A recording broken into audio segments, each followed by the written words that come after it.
So I appreciate everybody coming out this evening, and we'll start with Mr. Jones, get him to do the Pledge of Allegiance, if you will. Everybody, please stand. I pledge allegiance to the flag of the United States of America and to the republic for which it stands, one nation, under God, indivisible, with liberty and justice for all. Mr. Ash, do you mind reading it? Thank you, Mr. Secretary. The mission of Clay County Schools is to build high-quality learning environments, making sure all students learn at a high level. The only announcement we have is the next board meeting will be July the 27th, here in the boardroom at 6 o'clock. You have the agenda in front of you, and it's been emailed to you as well, so entertain a motion that we approve that. Make a motion, Mr. Mr. Caldwell has a motion. Second. All in favor? Any public comment? Anybody sign up for public comment? I'm gonna take a look. James, will you check the clipboard and see if anybody signed up for public Just right comment? outside the door, there's a clipboard there. I don't think there is.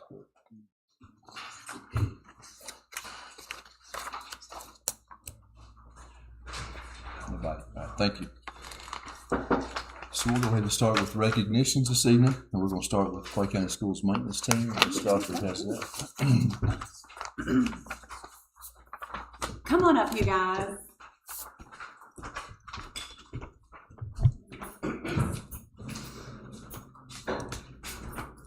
Good, buddy.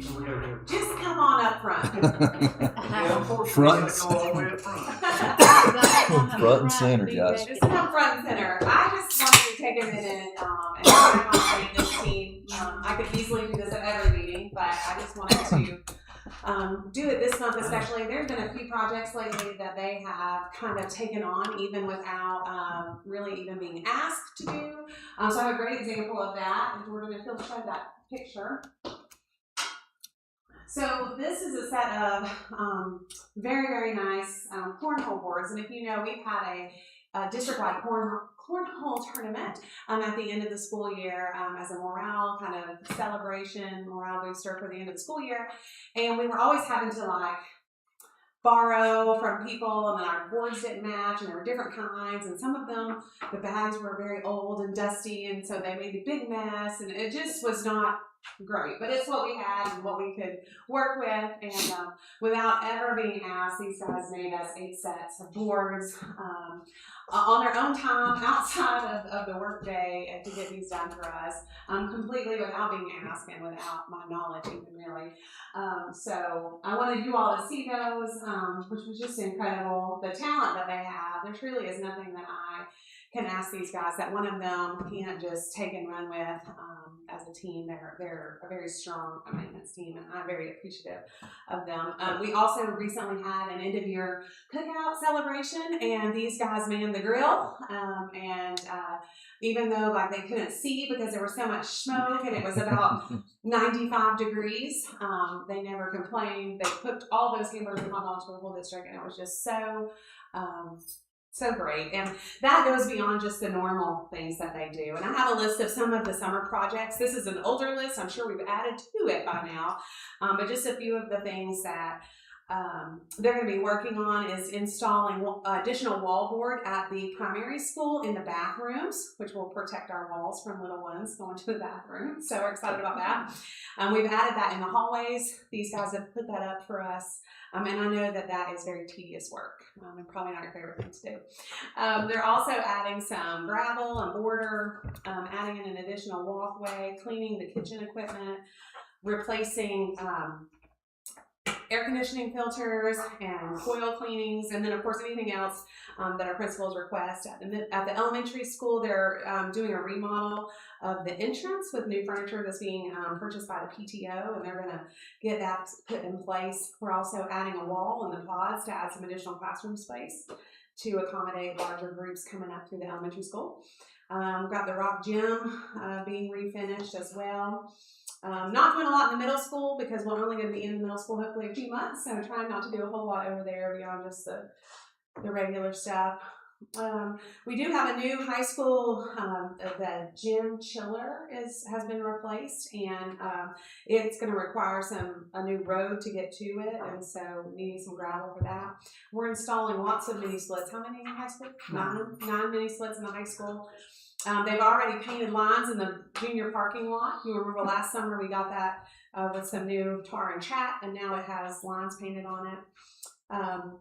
We've gotten the floors refinished down in the basement of this building, and they look really great. They have refinished a conference table here for central office. We're replacing flooring in the bus garage, and they're overseeing that. We are repairing some lockers over at the field house, putting together soccer goals, and moving the old ones down to the practice field, putting new siding on the track building, cleaning out the ditch lines for drainage, and cleaning up around the outdoor classroom. And we could go on and on. The cafeteria equipment is one that has to be maintained. That includes, the ice machines, doing air conditioning cleanup with all the filters across, spraying for weeds, overseeing the gym floor refinishing, pressure washing, sprucing up the flower beds, you name it. You get what I'm saying? Like, these guys are always busy, they're always working, and if you notice, a lot of these projects are going to be out in heat. And so we know it's warm in here, but it's really warm outside. And so I just want to take a minute and tell you guys how much I appreciate you, and I see you, and I see all the work you're doing, and would love for you all to have lunch on me. So that's what this is, for you guys to enjoy a lunch break one day. So anyway, we appreciate All right, if you guys will look at Miss Heather, she's going to get a picture. And Lord, if you guys will join in the picture, have to be strategic here. All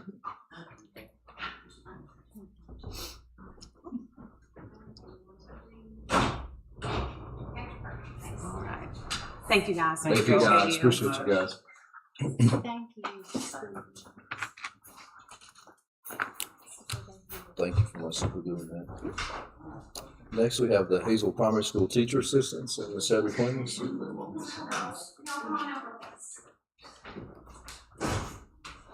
Well, thank you for the opportunity to do this.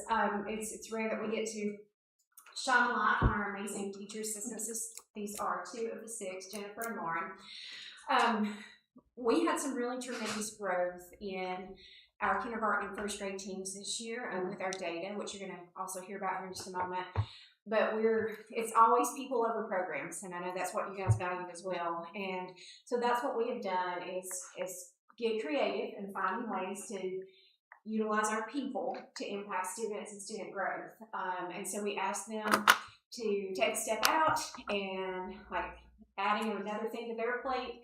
So during the kindergarten teacher planning time, the teacher assistants went to first grade and they ran small groups for them. And it may look very different in each classroom, but each teacher kind of knew what they needed and what they wanted. And we got some really great results from that. Delaney has been our MTSS leader, and she has been a very integral part of making all these changes happen. And Rochelle has brought a lot of ideas to us as our early literacy specialist. So Delaney's going to kind of walk through what they did, and then I will recognize them for that. So. Yes, just like Heather said, people are always, over any program, any day. We have some really great people to right here. This is Jennifer, like Heather just mentioned. So the data that I'm going to highlight is using the M-Class reading assessment. We can go ahead and go to the next slide. So just a quick overview of what that is. It's North Carolina's assessment. It's offered for K through 5. We'll be looking at first grade specifically today. And it measures early literacy skills, foundational literacy skills, and identifies student needs and informs instruction. All right, next slide. So just kind of an overview of what the scoring looks like on that. It moves from well below benchmark expectations to below benchmark expectations to where we'd like to see students, which is benchmark or above benchmark expectations. So if they're benchmark or above, that's meeting reading proficiency standards. Okay. So why it's so important to consider first grade and kindergarten and reading proficiency is that those are really pivotal years for being able to close the gap before the gap grows too large and it gets more difficult to problem solve issues that arise. So you can see there on this little graphic, that gap between a struggling reader and a typical reader begins to grow about mid of first grade pretty drastically and jumps more from that each grade level. So some things that we thought about at the primary school this year in order to increase our reading proficiency was that we implemented a walk to read model, which intensifies our tier 1 instruction, which tier 1 instruction is for all learners. So we looked at intensifying instruction for all learners. Part of that was also being efficient with our MTSS processes, how we target students that need additional help or that maybe need some challenges above and beyond. And then my arrow messed up with a font change. It's supposed to be pointing to the last one. And the last thing we looked at was utilizing kindergarten teacher assistants like these lovely ladies here to support small groups of students, specifically in first grade, where that had just been utilized in kindergarten prior to that. So I asked the first grade teachers what were some activities that these ladies worked with students on. And here's just a variety of things they said. UFly is our phonics program that we use. So when you see UFly, that's what that's referring to. They helped progress monitor. They ran small groups. They ran fluency practice, word work, reading fluency. You guys want to add to that? I'm sure. Anything they were asked to do, it was always echoed that they were always very happy and ready to jump in and help the kiddos with whatever was asked of them. So based on that work that they did, 97% of the students who reported to have consistently worked with a teacher's assistant in first grade achieved benchmark or above benchmark. So they achieved that proficiency level that we wanted or above that proficiency level. And just a few standouts from that, of those 29 total students, 14 of those students, their composite score grew 1 proficiency level from BOI to EOI. So they went from maybe being slightly below to meeting expectations, or maybe from meeting expectations to exceeding expectations. 5 of those students grew 2 proficiency levels. So that's a pretty major jump. And then 7 of those students were able to maintain their benchmark scores. So a lot of times, those can be the most difficult students to think about growing, students that are already meeting proficiency standards. So those students are able to increase their proficiency as well. So just some words of praise. I asked the first grade teachers, they all submitted a comment about the wonderful work that you ladies did. Everyone seemed to echo the same sentiments that you guys being always ready to jump in wherever needed, working hard, showing up, smiles, and working hard. So, you ladies. Yeah, Sarah, just again, it takes people, it takes the people to get the work done. And I'll just put a plug in for Communities for Students too, because they do a lot of this work as well. They come and plug in places where we just don't have people, we don't have staff members to do things like that. So it's also valuable. So we just have letters of recognition, and I just would like, I will add Mrs. Godfrey a copy of these to put in your personnel records as well. It just says, in recognition of your extraordinary commitment to student learning, your support of our first grade readers while faithfully serving in your kindergarten classroom and assisting wherever needed, help make this year's literacy success possible. Thank you for your flexibility, dedication, and belief that every child can succeed. Your impact extends far beyond the classroom and will be felt in years to come. So there's a word for each of you, Ms. Jennifer and Ms. Lauren. So thank you. All right.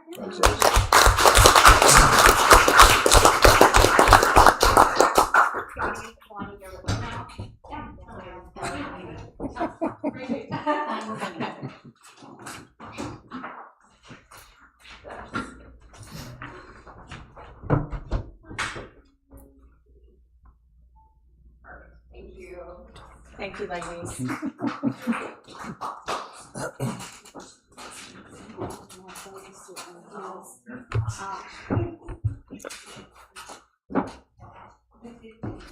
Thank you, ladies. Appreciate your help.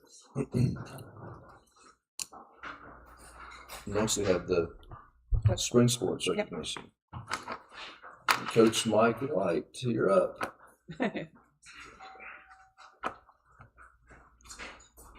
Hello.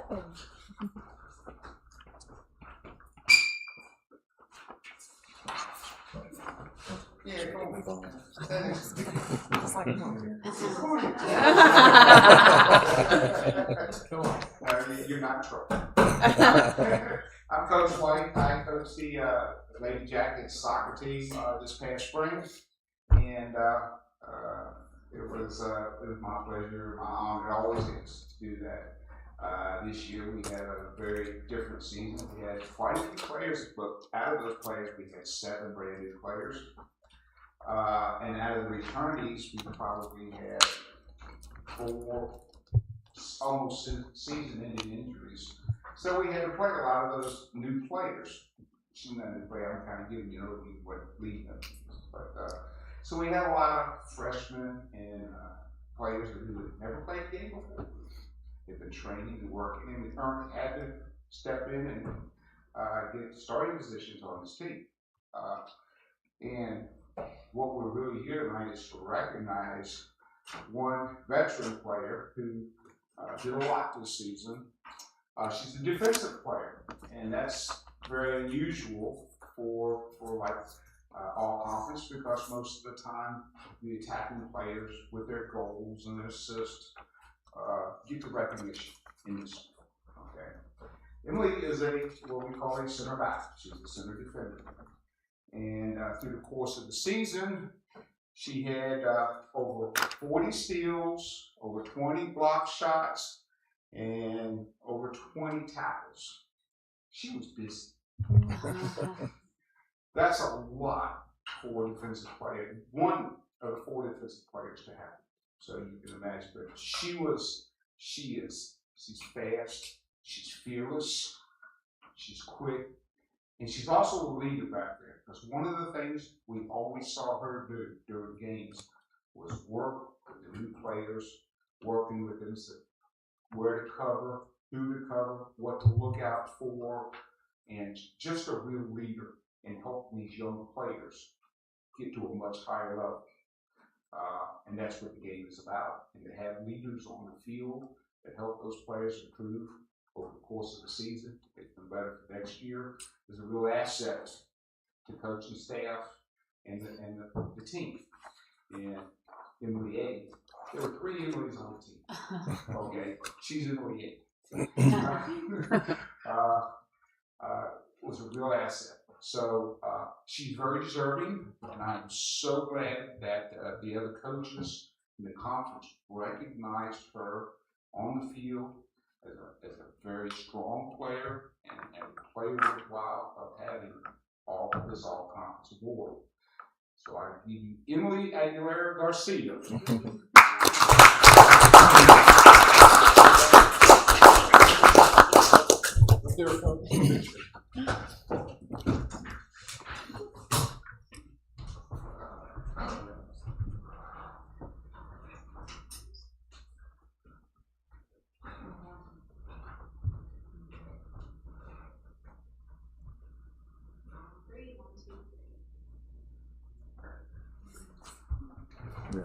Way to go, girl. Congratulations. And next we have Dr. Copsaddle.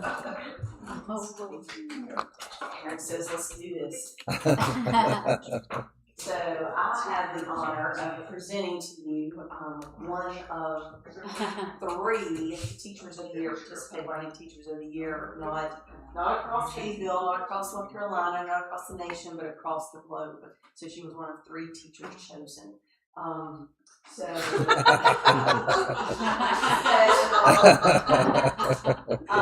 the Global Leaders Program, we just started that this year at the middle school, and really what it does is this Teacher of the Year program really recognizes those educators who kind of create that or embody that shared mission, being globally competent and creating those global experiences. And so Erin really stepped in for us this year, and she listened to my crazy ideas, and she may have said some choice words before she said, okay, I'll do it. That gave those, and if you had students in our school that experienced, the reality of the or the Ease, I don't know what Network Ease program, she could say all those things. To where the students were, they stayed connected, they were empowered, they had leadership opportunities, they could take action, they could see beyond, not that there's anything wrong with Hayesville or the rural community, but they could see beyond that and how they could make a difference. They made those meaningful global connections. And so Erin not only has helped our students do that, but she's also been instrumental and been the leader of every 8th grader going to the high school with their career development portfolio started in that process, which is a requirement now. And one of the things that, there's a lot of different things that I come to Erin, I'm like, all right, just hear me out, just listen. But if you saw some of the 2 new grants that we were awarded, Erin is very instrumental in that part. And one of them is going to be, well, there's 2 really, but one is really globally focused because everybody in the school is going to be reading the first rule of Climate Club. Not to be confused with the first rule of Fight Club, but the first rule of Climate Club. See, y'all are people who know that. Some people didn't know that. They didn't get that. You have to talk about Fight Club. So everybody's going to be doing the Climate Club thing. Not only just the students, but the teachers. I mean, like, it's going to be a whole thing. And that was one of the things with the Global Leaders Program. We had the entire staff. So it was our staff that completed courses, our custodians, our front office people. So we had this shared language that we could all connect with and we could recognize our students. So Erin and I have kind of gone on tour this year.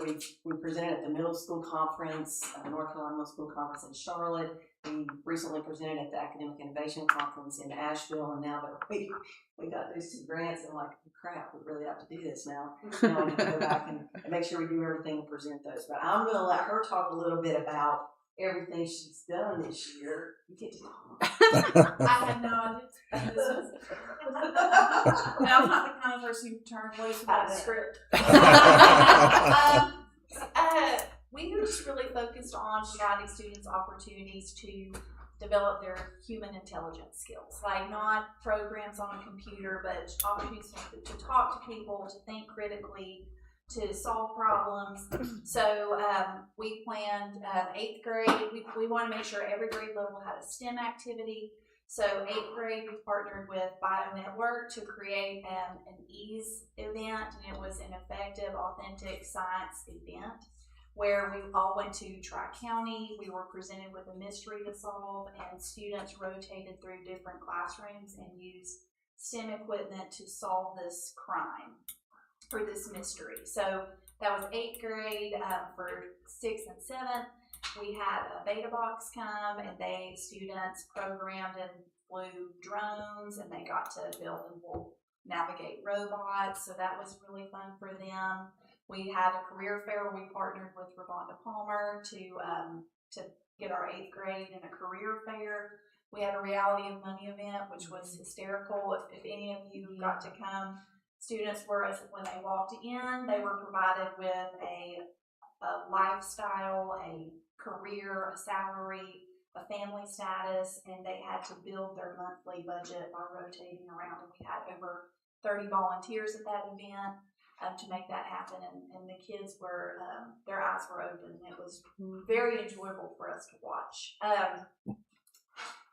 And I'm really, that was a few of the things that we did, and Participate Learning liked it, so here I am.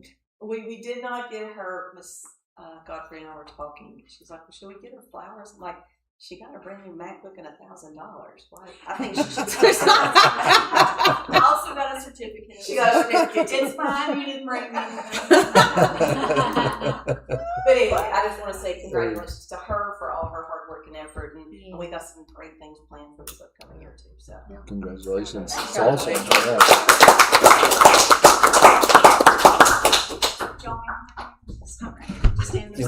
Stand right in the middle. Just like leg.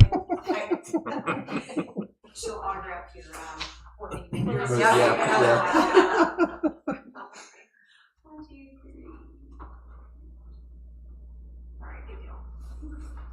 Thank you. Sorry.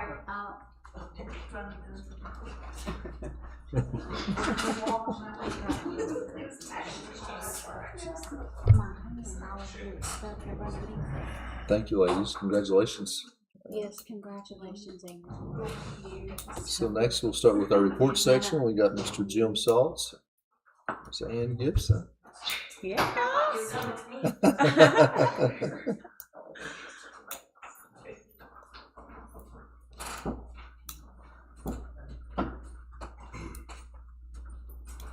We're so proud of our students that have the opportunity to participate in work-based learning, and I'm just very pleased with everything that these students have done. And I do have to say that Van, on her site visit, also with her weekly reports, everything was on target with the paperwork part, but her people skills, her aptitude, everything about and shown through this internship.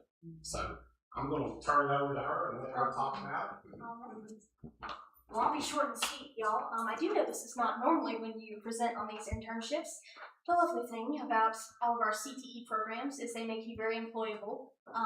Unfortunately for that, I meant I was at work the last week, so apologies for that. But as you said, I completed a CTE internship. I did this on the health science pathway, and I did it at Hometown Healthcare owned by Renee Sheets. It's a great place, shameless plug, but they're awesome if you already know this.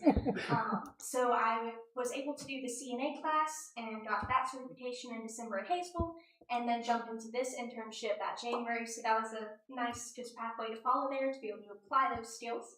And I did math, but it was 235 hours there. So anytime we had snow days or just, anytime I could hop in, I did. And they were just a great place to learn from and great people, and can't be just more grateful for them. So if we could pop to the next slide. I won't read every bullet there, but those are some of the things I got to do. Most commonly, I would room patients, so bring them back, get their vital signs, just ask, hey, what's going on? Why are we here today? Put that in the software for providers to then look at when they go in the room. I was able to do some fun stuff. Some brave souls let me administer their steroid shots and antibiotic shots there.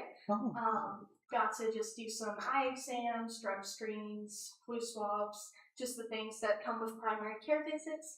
And also, the brave souls in the office let me learn how to draw blood from them. So they were very brave patients. And moving to the next slide, I got to observe several procedures.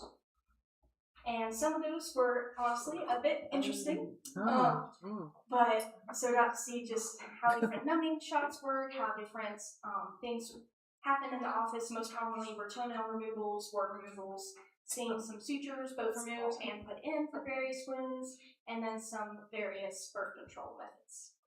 And then on the next slide, and just there, I kind of outlined what the next 12 to 20-ish years of my life will look like there. So there you go. But just this was a great way for me to get a look at the healthcare field, to see, hey, is this something I actually want to do with my life, or is this just an interest for now? And so they were instrumental in confirming that, yes, that is what I want to do, and just getting those basic skills under my feet and getting me off to hopefully nursing school in the next 2 years. And that's about it. So thank you guys, and I'm going to get out of your hair. Nice job.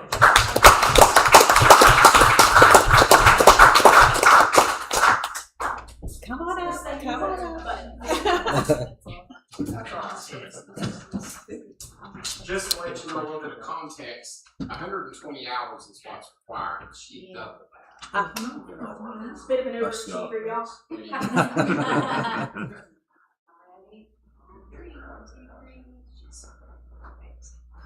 Congratulations.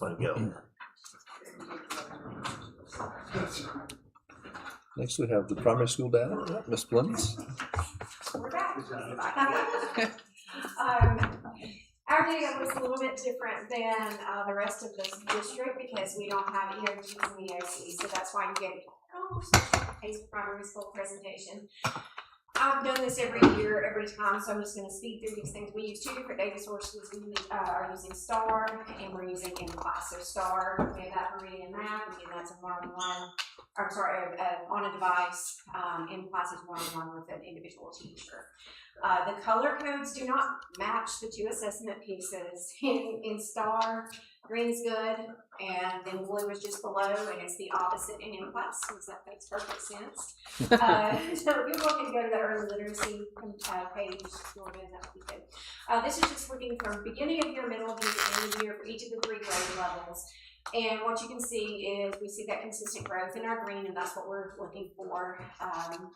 The early literacy is looking more at your phonics-based pieces of information. Once a student masters those, so they should do that usually in kindergarten, first grade, then they go on to start reading because that's more of a comprehension piece. So some highlights from that. On the next page, we had a little over 67% of students that demonstrated typical or high growth from fall to spring.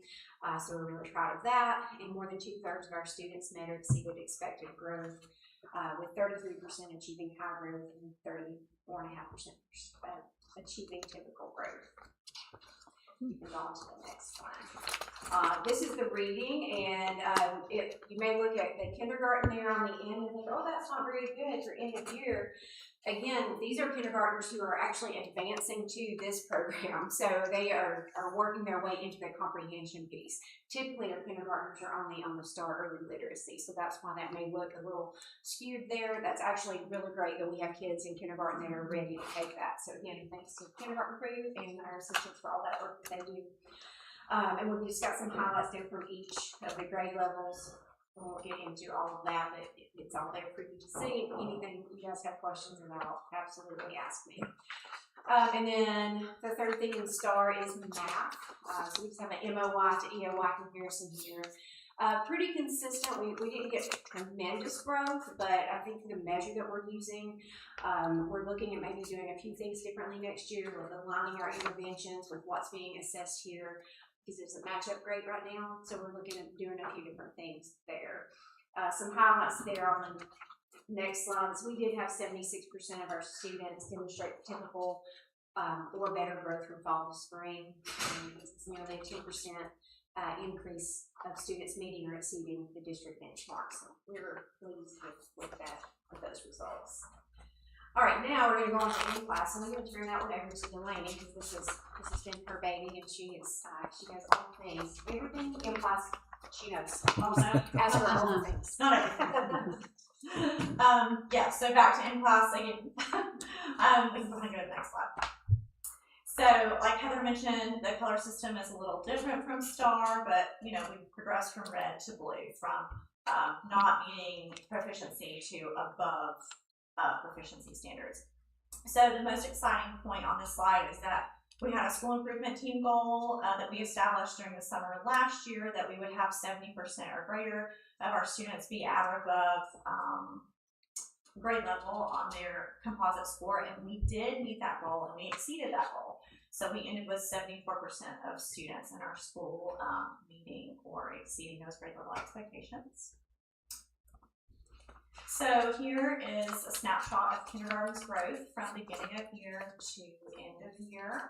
So you can see the green and blue portions of that bar growing each time. And just a highlight from kindergarten's data is that we started with that 22% proficiency level there at the beginning of the year, and we ended with 83% proficient. And that was actually our largest jump for the past 3 years. So we saw a tremendous amount of growth this year in kindergarten. We'll look at first grade next. So first grade also had a big jump in growth there. So they were increasing from 46% at the beginning of the year to 77% at the end of the year. And this makes their highest composite score achieved since the 2021 and 2022 school year. So that is the grade we were also talking about, that the teacher assistants had impacted the student growth. The magic happened after MOI mid-year. That's when we started doing the walk to read model in first grade as well. And you can just see the big jump that we had there. So it made a difference for us. For sure. And then for second grade, their strongest area was in oral reading fluency accuracy. So for oral reading fluency, students are given a passage that they read aloud for a minute. And where these students shined was in their accuracy. They were reading the words correctly. So 79% of students were scoring on or above benchmark for that. And then we can go to the next slide there. So we had also looked at the middle of the year based on our data. We were able to pinpoint that we needed to work on our students' decoding. So that is students' ability to read a word based on the sound, the letters and the sounds in that word. So they're able to sound words out. So here's the increases for each grade level. With that, we had 20 percentage points increase in kindergarten, 27 in first, and 13 in second. We'll go next. So if you compare last year's to this year, at the end of last year, we had 66% of students who were above benchmark, or excuse me, on or above benchmark. And at the end of this year, we had 74% of students who were on or above benchmark. So some of the things that we're going to, is just opportunities for growth that exist in each area. In math, we're going to strengthen some of our instructional practices, especially through our intervention processes. And start early literacy and reading. I think one of the things we've just had conversations around is, yes, the phonics is so important. However, we've got to start incorporating back in the reading skills that come with that, and just tying those two together. That not to treat them in isolation, but make them just merge together and make proficient readers. Yes, we have proficient. They're proficient at phonics, and we want to push it on up to where they're getting their comprehension as well. So that's going to be our main push, I think, next year. But I think we're ready for that. Like, we've seen what made it work in phonics, and now we've got to just carry on. So I'm just super proud of my school and my teachers and the staff that made it happen, to see where the problems were and just to put some practices in place to get the growth. Because we always say, suggesting class and work smarter, not harder. My taught me that as an administrator, and it's like we kept working so hard, but we weren't getting the results. It's like, what do we need to do to make some changes happen? And I give so much credit to Delaney and to Rochelle for coming together and saying, this is what we've got to do, and this is the thing like they're supporting it too. So I'm really pleased with everything. So that's a quick overview. If y'all have questions, please ask. But I'm very pleased with what we got this year. Yeah, it's exciting. Very good. Yeah. Great job. Thank you, ladies.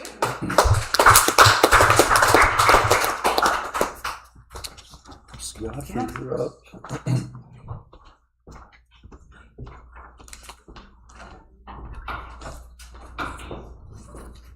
Well, I'm going to continue on with sharing some end-of-year data for the rest of the district.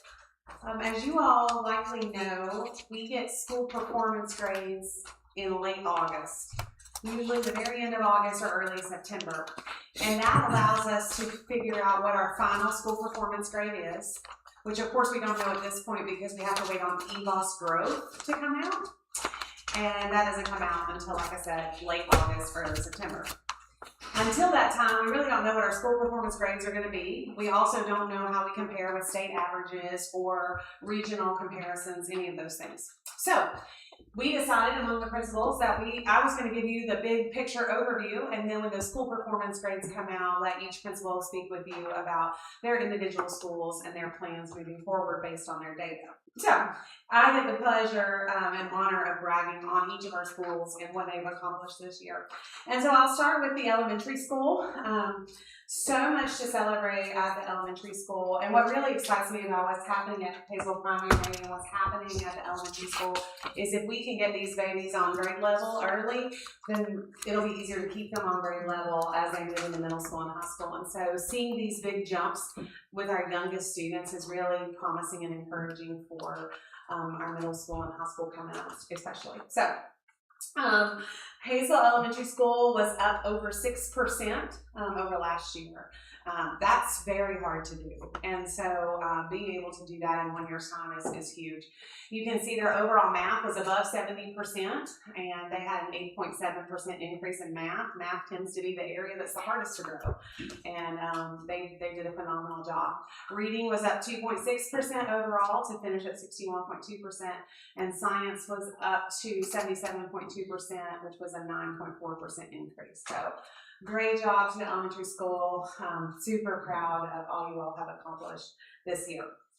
Moving on to the middle school, I just really want to brag on the middle school because if you remember last year, the middle school grew 10 points in proficiency in 1 year, which again, I just said 6% is hard, 10% is even harder. And so they were able to maintain that this year, which is huge.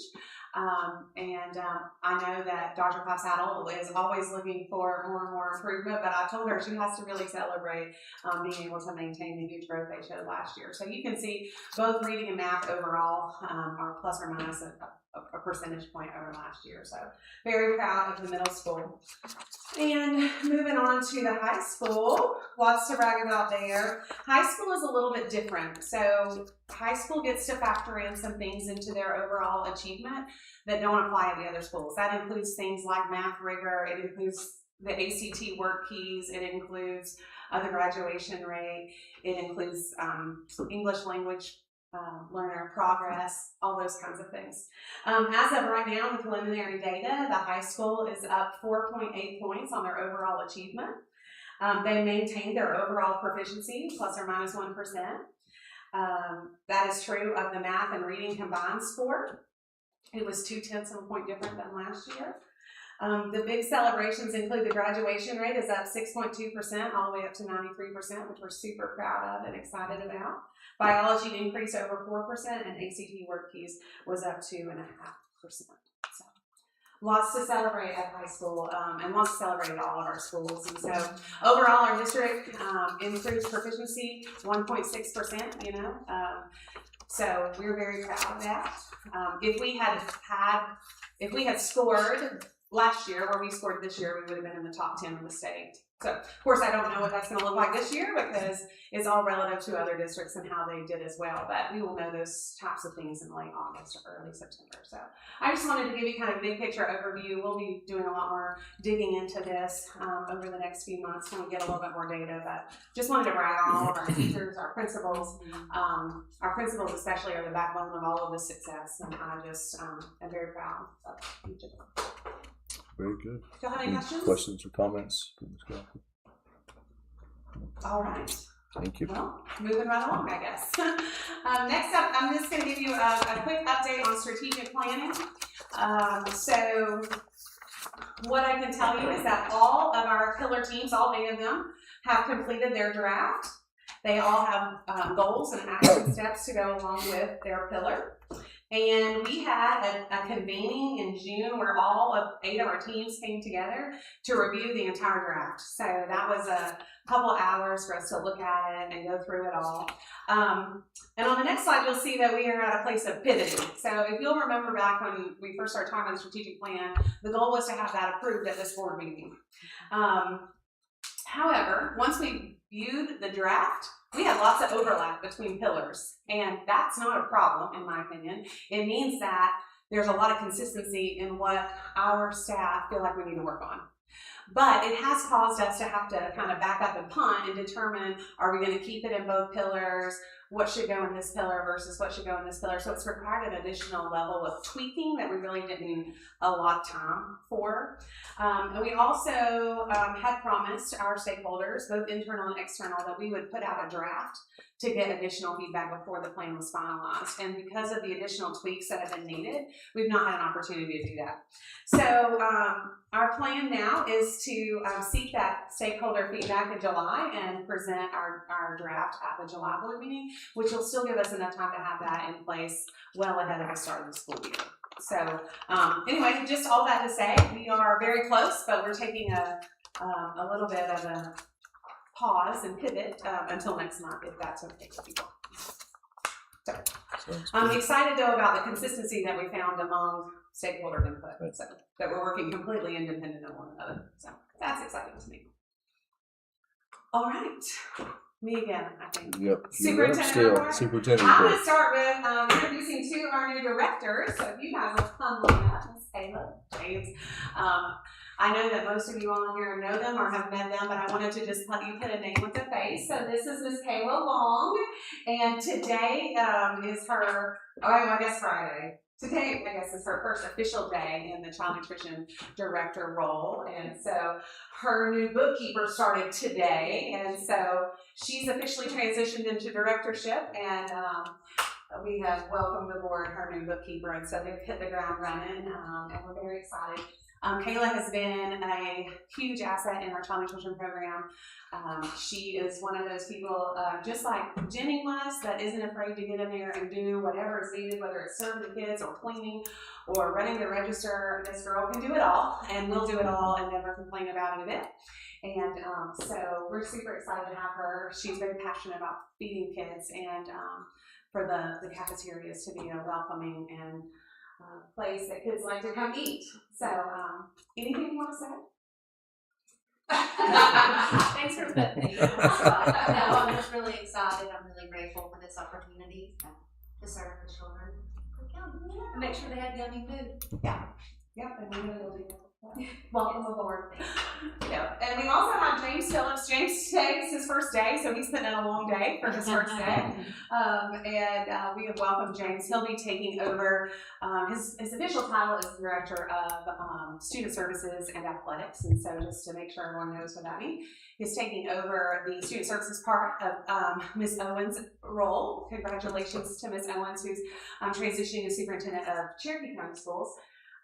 But in order to make sure we prioritize special education, those roles that Ms. Owens had have kind of been reduced to allow James to really focus on the student services piece. And he will also be serving as the county level athletic director. And knowing that Coach Cottrell just retired and will be training a new athletic director at the high school, it'll be great to have some systematic support for that new athletic director. And so we're very happy to welcome James to the team as well. Do you like to say anything? Thank you, Ms. Goddard, for the opportunity. Thank you guys, the board, for the opportunity to be here. I'm excited. Thank you. We're excited. So, anyway, thank you all. Thank you, folks. Wanted to introduce those guys to you all. I'm going to start my report by sharing some snippets from a newspaper column that ran in the Progress on June the 11th, but it was just kind of a recap of the year.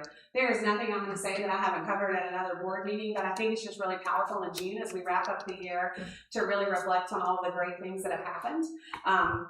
As I said in this newspaper column, there's no way I could fit it all into one newspaper column, so I know I'm certainly not covering it all, but again, I just want to recognize the hard work of our students, our teachers, and our educators, our principals, who have really worked hard. We're seeing, as you've seen, promising gains in student achievement and reductions in chronic absenteeism. And so I'm really excited about our school performance data that's going to come out so we can get even a better look at how our kids are performing comparatively. We talked earlier about the teacher working conditions, and I'm really proud to say that 97% of our teachers reported that Clay County Schools is a good place to work and learn, and 95% say they feel loyal to their school. Both are well above the state average. We were one of only 4 districts in North Carolina that began this school year fully staffed, and hopefully we'll be fully staffed starting this upcoming year as well. This year we also added 6 new National Board certified teachers. We had our first ever state champion in wrestling, Raylan Martinez. And Jackson Sellers was named the North Carolina 2A Baseball Player of the Year. So certainly excited about those things. We secured a $380,000 grant through the Golden Leaf Foundation to provide competency-based education at Hazel Middle School, and hopefully expand that out to the other schools as well over the course of the 5-year grant. The middle school, of course, as we mentioned, has been part of the Global Leaders Initiative, and Hazel Primary School implemented their new literacy instructional model that has shown, as you've seen, very promising gains. We are in our 2nd consecutive year of providing free breakfast and lunch to every student. We hosted our first family engagement workshop for Hispanic families, helping those families better understand the school system, help them access available resources, and support their children's academic success. We received a grant from Impact NC to help us expand mental health supports for students. As you know, we're working hard on our $52 million construction project, and we secured a $100,000 safety grant, which allowed us to add 2-way radios on our yellow buses, which we're very excited about that, as they provide reliable communication with drivers, even in areas with limited cell phone signal. We're making plans to add a K-9 officer to the school resource officer team. Excited about that.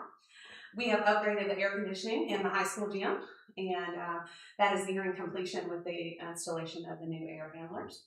And we've added our fully accessible ADA activity bus to our activity bus fleet, and we're so excited about that, as it certainly will give greater access for extracurricular activities. So I say all that to say I'm very excited about what we've accomplished this year, very thankful for our team that made all of this come together, and I'm just excited to be a part of it and get to work alongside all the people who have brought these things to fruition. I wish I could take credit for them, but I cannot. And so just very, very thankful for our team. So wanted to share those things with you and then just give you a few additional updates that have kind of happened since I wrote that. One is, this is really for the board. Kimmy Worley had submitted to you all her plan revision of the AIG plan that was approved by DPI. So we're very excited that it's fully approved now. We recently had a retirement celebration to celebrate all of our retirees as well as our teachers that finished the beginning teacher program, and we also celebrated our teachers of the year. We're excited to name Sarah Jones as our district teacher of the year at that event. It was a very nice event. We have Parents Night Out coming up. We are offering parents a free night of childcare so that they can go out and take a break and enjoy dinner. We have several restaurants locally that are going to provide a 10% discount if parents want to go have an evening out. So we're thankful for our partners for doing that. That's coming up on July 16th. Also on July 16th, we will have our bid opening for the property that the board has put up for sale. So that's coming up soon.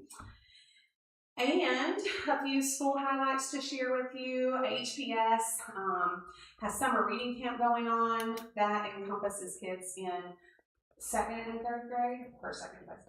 There's a few first grade. Okay, first through 3rd grade. That's going on through July the 9th. We are currently serving over 300 meals per day to help feed our children, and that includes Kids in Discovery, our athletic camps, the early childhood program, summer reading camp. And we also have some kind of Meals on Wheels deliveries that Communities for Students is taking care of, that the cafeteria is catering. Two of the teachers there's several teachers from our district that attended the math conference at NCAT in Overcoat. That included teachers from the elementary school, the middle school, and the primary school. So good representation there. For the primary school, chronic absenteeism was reduced for the year by 8%. It was much higher before June rolled around. And so we've talked about, those last few days of school, when sometimes parents don't send their kids, is really kind of hurting our overall attendance rate. So we're going to be strategic about that in the coming year. As Ms. Clapsall mentioned, there were 2 awards granted at the AIC conference, each for $8,000. Of course, we got to celebrate a young boy as well. And the Golden Leaf team attended the summer convening last week. I got to be part of that, and it was a great conference, and we did a lot of refocusing for the upcoming year. Of course, at HHS, we just wrapped up graduation. That was a very nice ceremony. We had several teachers from the high school as well attend the Academic Innovation Conference, and then as well as the CTE Conference. And Cognia did their midterm accreditation report, and their recommendation was to continue the accreditation status with no further action required. So kudos to you guys. So the last updates I want to share with you are just about the intermediate school. And this month they are really working on drywall. That has been a major priority in the building at this time. They're working on painting the CMU walls. They have painted the catwalk and the ceilings in the auditorium. They've put in the tiered seating framing, which is exciting to see. They've got the wall board going up in the kitchen. The tile is being laid in the restrooms. I'm going to show you some pictures in a moment of some of the progress. The masonry brick veneer is now 99% complete. What's remaining is the patio wall that has been added. They're continuing to clean the brick. Window frame installation continues. They're starting to do some concrete work outside. You'll see in these pictures, they've put in the loading dock. They're starting to put in ramps and stairs, which is exciting.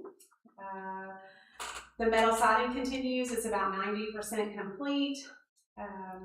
And they're, of course, continuing with duct work and plumbing and electrical work as well. So I wanted to share some pictures with you.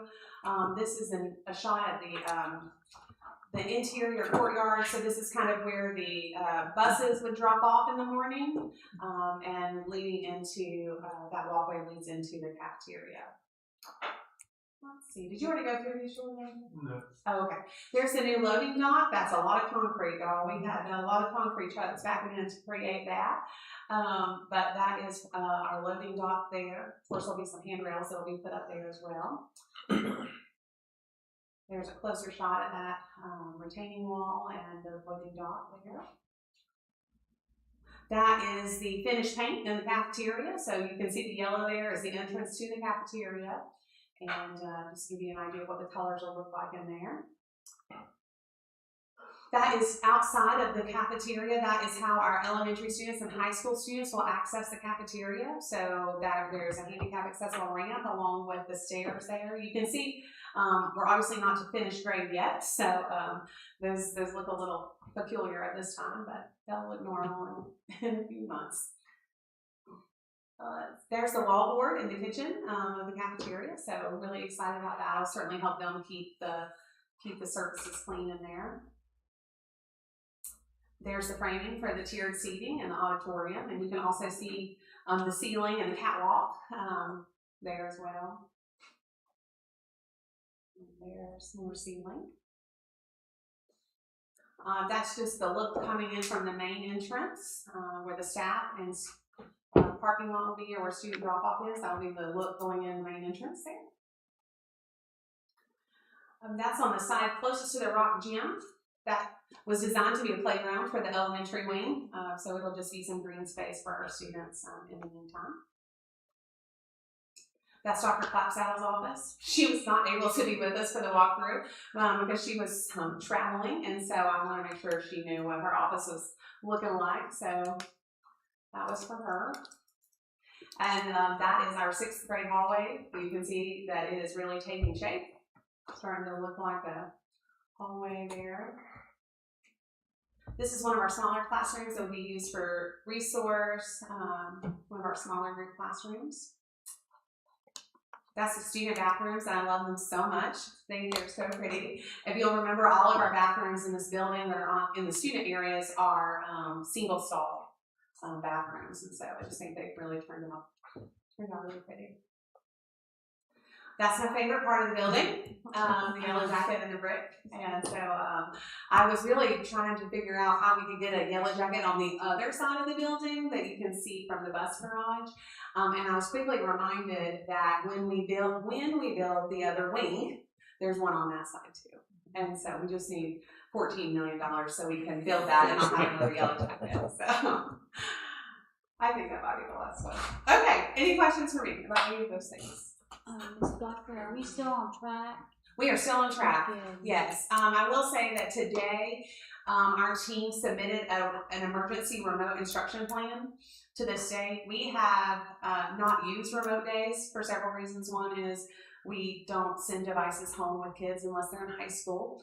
And we have extra hours built into our calendar that we've not needed remote days, and we haven't found them to be especially beneficial for our students. So we weren't going to submit a plan, but we did go ahead and submit one in the event that we don't get to move in at the time we expect to over Christmas break, and we need to pivot. While we do that move in, it would allow us to have remote days for a few days while we move. That plan will allow us to have up to 5 remote days. Our intention would only be to do that for the middle school students. But we did go ahead and submit a plan just in case. But our intentions are to move in over Christmas break.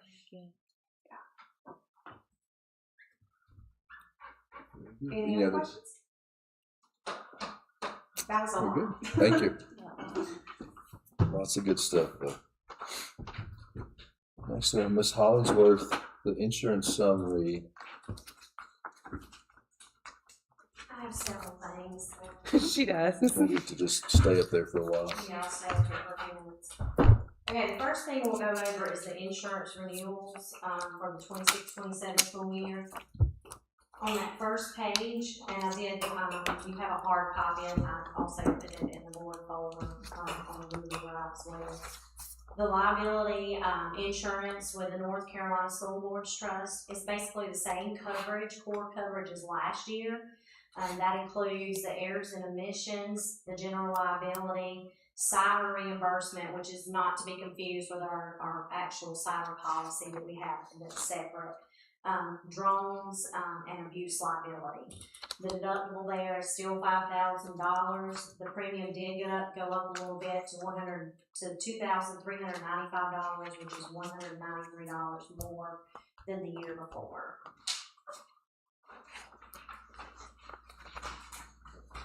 The next one is our auto.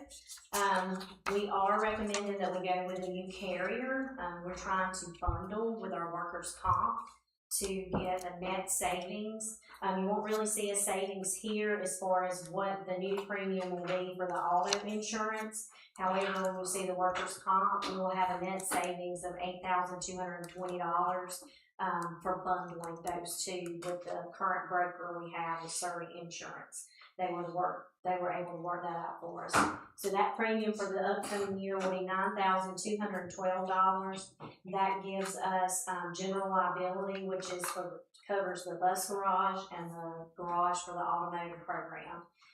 Inland marine, which is actually our utility trailers, any trailers we have, golf carts, any of the ATVs that we have on campus, and then of course our vehicles, and that includes our activity buses. The yellow buses are self-insured with the state of North Carolina, so we don't have to carry coverage on those. For property insurance, we are suggesting that we move from the North Carolina Department of Insurance to Liberty Mutual. It's also being, it was brokered through Surrey Insurance.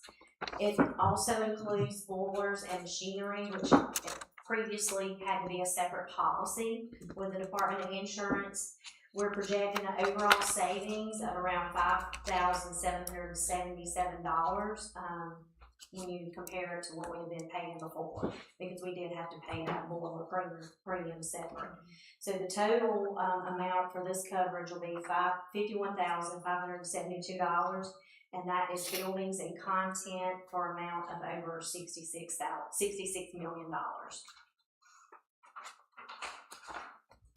The next one is our cyber liability. There is really no change there. There was an increase in the premium of $100 for this coming year, for $13,319. The next one is workers' comp.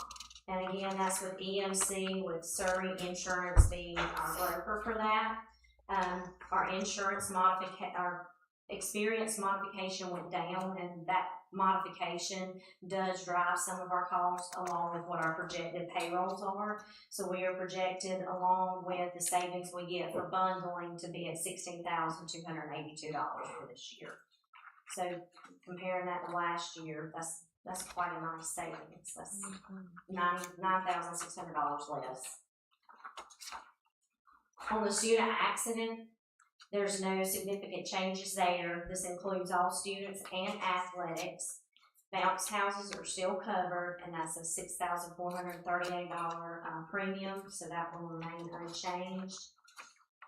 And then the last one is the catastrophic athletic. We're required, since the North Carolina High School Association does not provide that any longer, we have to find our own policy for that, and we do have that through the Department of Insurance, and that remained unchanged as well at $1,042. So overall, we had 2 carrier changes, bundling auto and workers' comp for an overall reduced cost. And if you take into consideration the property insurance as well as bundling, that's about a $14,000 savings, and that's all for local. That's it. Do you have any questions? Any questions or comments, Michelle, about insurance?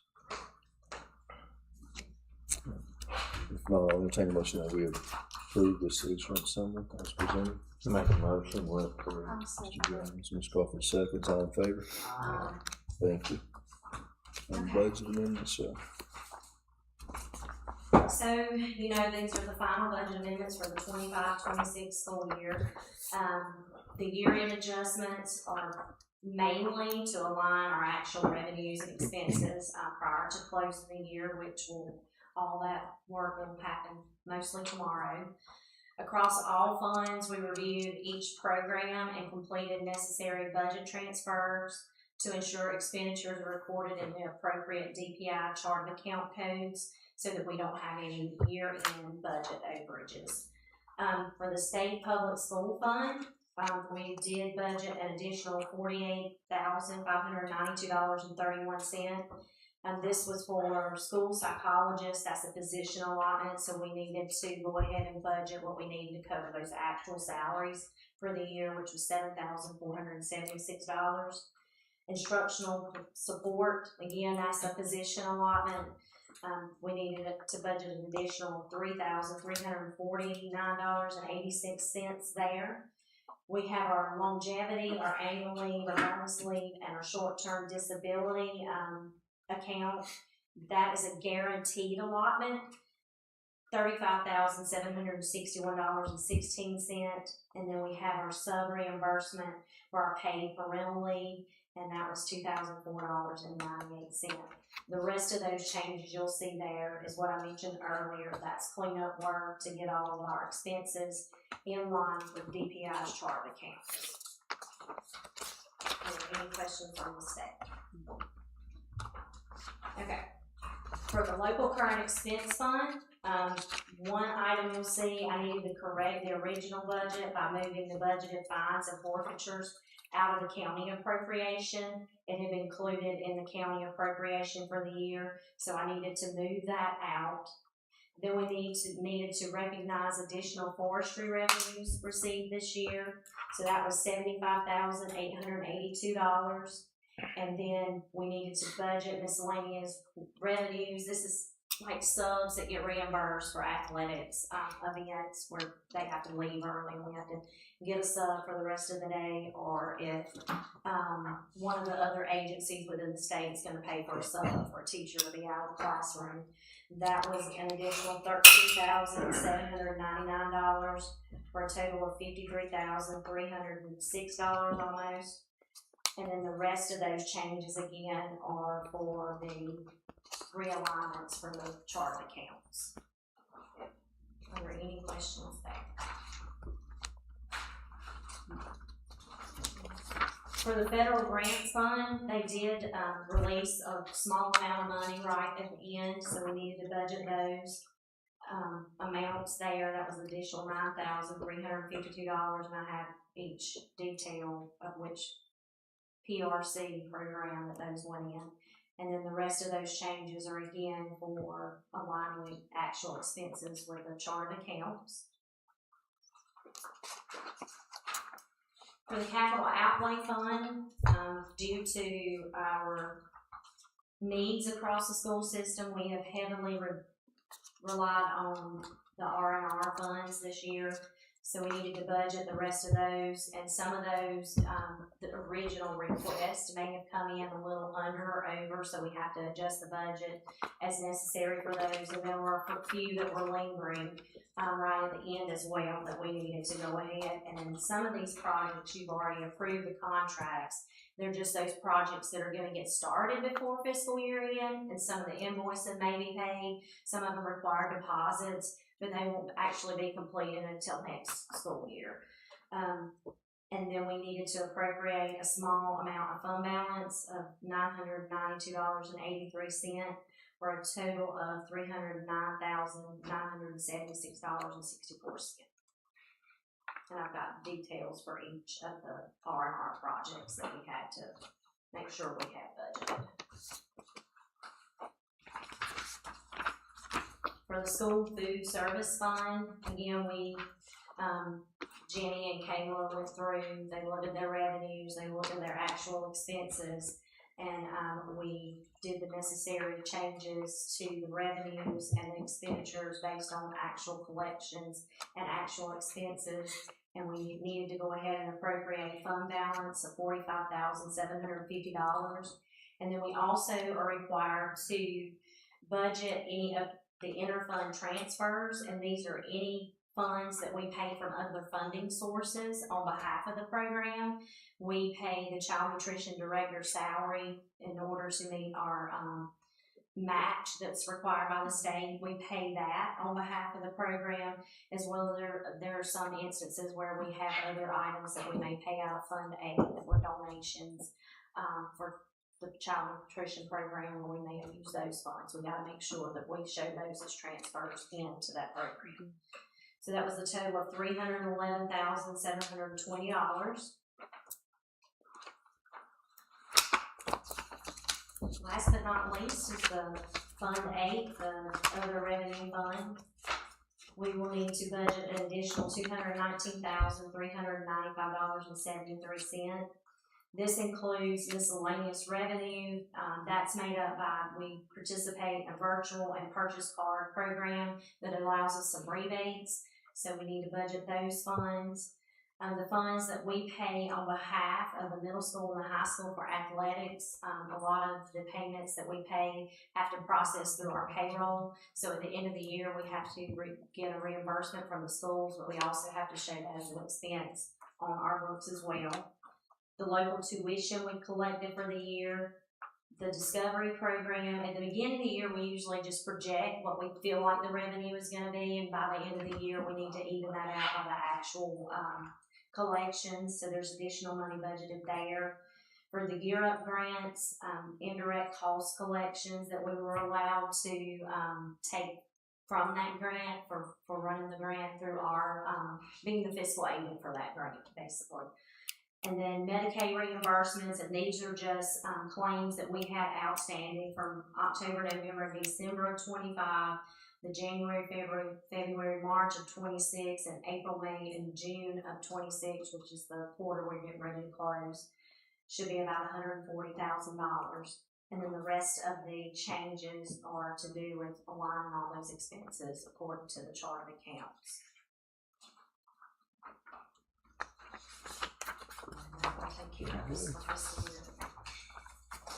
Any questions or comments for Shelley regarding those amendments? I just want to say thank you. I know how hard you worked to get us to this point. So thank you. If not, I'll entertain a motion that we approve the budget amendments as they were presented. Make a motion. I'll second it. All in favor? Aye. Thank you, Shelley. Thank you. And you got the budget resolution, We need correct? to pass the budget resolution so we can continue to pay bills. I mean, we keep seeing conflicting information about if we're going to have a state budget passed, but even until then, we don't have time to turn a budget around to be approved for the new school year, even for us. So we'll need to do the interim budget resolution. Be it resolved by the Clay County Board of Education that interim appropriations are available for the purpose of paying salaries and the usual and customary expenses of Clay County schools for the period beginning July 1, 2026 until adoption of the 2026-27 budget resolution pursuant to North Carolina General Statute 115C-434. Interim appropriations so made and expended shall be charged to the proper appropriations in the budget resolution. So you have the interim budget resolution, so we'll entertain a motion that we approve that. Call the Second. Mr. Rice seconds. All in favor? Thank you. Who's first one? Robert.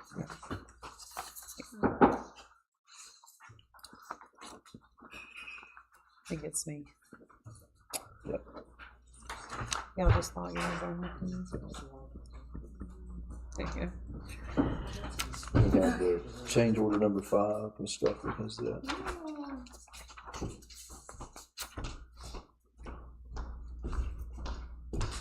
All right, we will quickly go over change order number 5. So board members, in your packet you have a stapled copy. If you'll turn to the second page of that, we'll go over what this change order includes. There are several deductions and several adds, and so I'll try to go over those. The first one is a credit for removing some carpet. There are 2 storage rooms that are underneath the auditorium seating that are just for storage, and those called for carpet, and we didn't really feel like that there needed to be carpet in the storage room. So we took that out and are going to seal the concrete instead. So that was a credit of $3,517.50. We are going to add controls to the cooler and the freezer so that those temperatures can be checked remotely. As it is right now, Jimmy, Bethel, or Steve have had to come over here during prolonged closings to check the temperature on things, and we are trying to upgrade so that that can be done remotely and nobody's having to come to campus to do that. So we're hopefully going to do that at the primary school as well, but while we're in this project, we wanted to add that. That's a cost of $4,537. We've talked about before that previously the plans just had one large art space that would serve elementary, middle, and high school. I find that that's going to be very problematic in terms of noise, separation of students, storage, all the things. So we are putting a wall in that room, so you can see all of that's going to entail. That's an add of $16,418. There was some yellow accents on some of the windows, just pops of color. We removed that one because the color was a little clashy with the siding, and also that's going to be hard to maintain long term. And really, the building is beautiful and doesn't require that. And so we removed that from the scope of the project. That's a credit of $3,300. There's some minor changes with casework.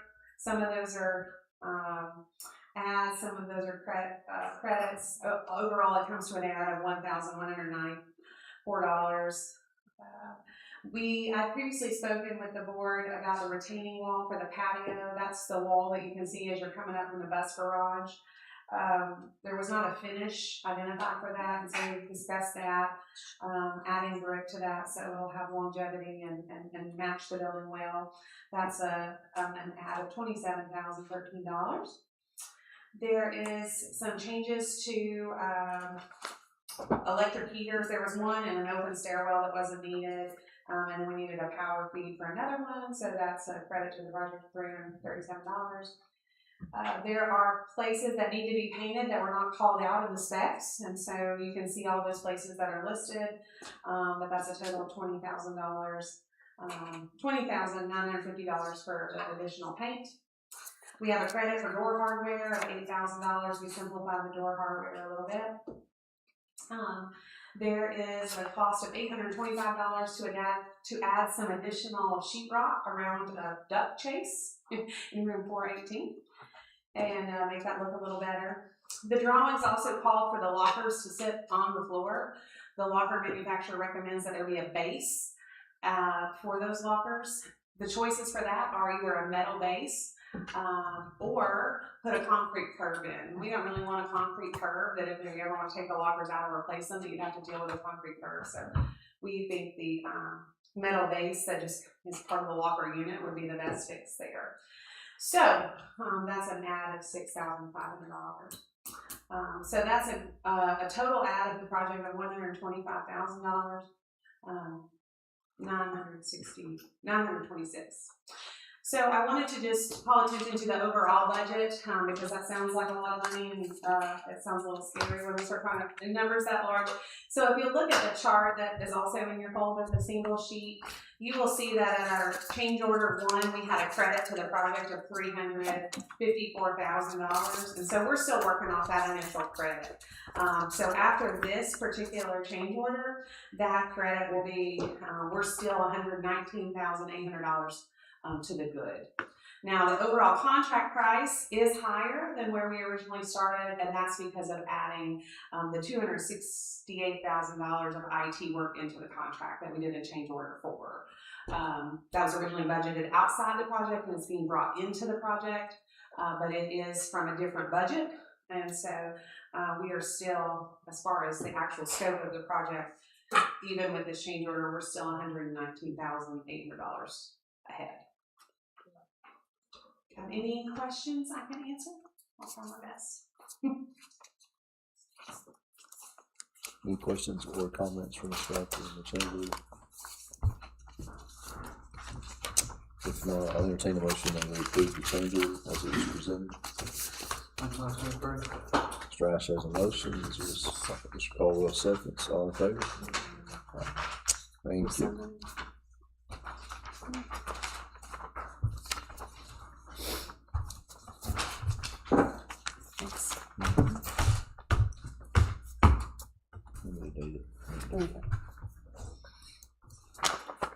Next, we have the consent agenda. There's some policies there for approval, and then the board meeting minutes from May the 18th, the regular session.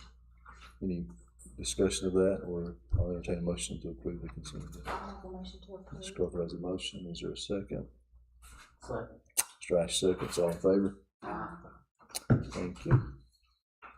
Then there's some information there, policies for the first read, and then those will be on for next meeting for approval. So the next thing we have is the motion to go into closed session. Mr. Crawford has a motion to go into closed session. Mr. Caldwell seconds that. All in favor? Thank you. It's really a motion for air conditioning. Yeah. Thank you all for coming. Thank you, everybody. Appreciate your time. Morning, good you showed up. Oh. Your name was getting ready to be. Oh, really?